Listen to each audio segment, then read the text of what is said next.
अँथ्रोपिक नावाची एक कंपनी आहे, त्यांनी AI काढलं. मग अँथ्रोपिकचं AI टूल काय करतंय, लिगल गोष्टींसाठी यूज होतंय. जसं की आपण लोन घेतो, घराची कामं असतील, हे सगळ्या लिगल गोष्टी करण्यासाठीचं AI टूल त्यांनी बनवलं. मग आता काय होतंय की ह्या लिगल गोष्टी करण्यासाठी एक टीम लागते. ती टीम मध्ये IT असेल किंवा तुमचे सब्जेक्ट मॅटर एक्सपर्ट्स असतील, की तो जर सब्जेक्ट आहे, समज होम लोन आहे, तर त्या होम लोनचा एक एक्सपर्ट आहे, ITचा एक एक्सपर्ट आहे, ते चालवणारा एक मॅनेजर आहे, हे सगळे चालवणारा एक VP आहे, ह्या सगळ्यांचं एक स्ट्रक्चर आहे. हा एक गट्टा क्लस्टर आहे ना, तोच पूर्ण उडवलेला आहे AIने. हा जो अँथ्रोपिकचा AI आहे, ह्याचा आणि तुमचा आमच्याशी काय संबंध?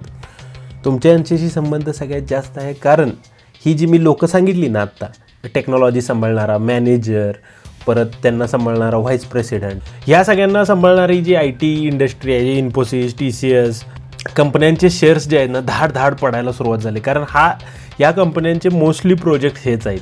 म्हणून तुम्हाला कळालं असेल की आपले US ट्रेड नंतर जे मार्केट वर गेलं होतं ते खाली का पडलं, तर हे अँथ्रोपिक नावाचं जे AI होतं त्याच्यामुळे.